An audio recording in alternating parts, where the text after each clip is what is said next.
கருவாடு வாங்கி வச்சுட்டு போனேன் போன வாட்டி. பிரிக்காம அப்படியே இருக்கு. என்ன கருவாடு வச்சே குடுக்கல உனக்கு? வச்சே குடுக்கலம்மா. ஏன் வச்சு குடுக்கல?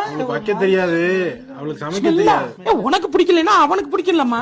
செய்ய தெரியாது அவளுக்கு. செய்ய தெரியாதுமா. நெத்திலி கருவாடு க்ளீன் பண்ணுறதுக்கு கொஞ்சம் சுடுதண்ணியில் நெத்திலி கருவாடை போட்டு ஒரு 10 நிமிஷம் நல்லா ஊற வச்சுட்டு, ஊறினதுக்கு அப்புறமேட்டு இந்த மாதிரி தலையையும் அதோட வயிற்று பகுதி இந்த மாதிரி கிள்ளி எடுத்துட்டோம்னா உள்ளே இருக்க டஸ்ட்டெல்லாம் வெளியில் வந்துடும். அடுத்து ஒரு 3-4 தடவை கழுவி எடுத்துட்டோம்னா கருவாடை ரெடி ஆயிரும். இப்போ ஒரு மண் பாத்திரத்தில் எண்ணெய் ஊற்றிக்கிறேன். ஒரு 4 ஸ்பூன் அளவு எண்ணெய் ஊற்றிட்டு கடுகு ஆட் பண்ணிக்கிறேன். கடுகு பொரியுமே ஒரு 10 போல் வெள்ளைப்பூண்டு ஆட் பண்ணி அது நல்லா வதங்கினதுக்கு அப்புறமேட்டு 2 கொத்து கருவேப்பிலை, 4 பெரிய வெங்காயம் ஆட் பண்ணியிருக்கேன். இந்த தொக்குக்கு பெரிய வெங்காயம் தான் நிறையா ஆட் பண்ணால் நல்லாயிருக்கும்.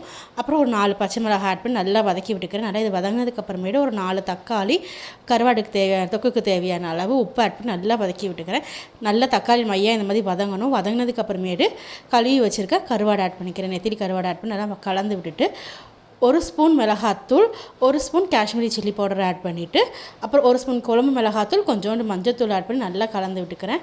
நல்லா இது எண்ணெய் பிரிஞ்சு வரணும், அந்தளவுக்கு நல்லா இது வதங்கணும். வதங்கினதுக்கு அப்புறமேட்டு ஒரு குட்டி நெல்லிக்காய் சைஸ் அளவு புளி ஆட் பண்ணிக்கிறேன். இதில் புளி தண்ணி ஆட் பண்ணிக்கிறேன். ஆட் பண்ணி நல்லா மிக்ஸ் பண்ணி விட்டுட்டு ஒரு 10 நிமிஷம் நல்லா கொதிக்க விட்டுட்டு அடுப்பை ஆஃப் பண்ணிட்டோம்னா ஒரு சூப்பரான நெத்திலி கருவாடு தொக்கு ரெடி ஆயிரும்.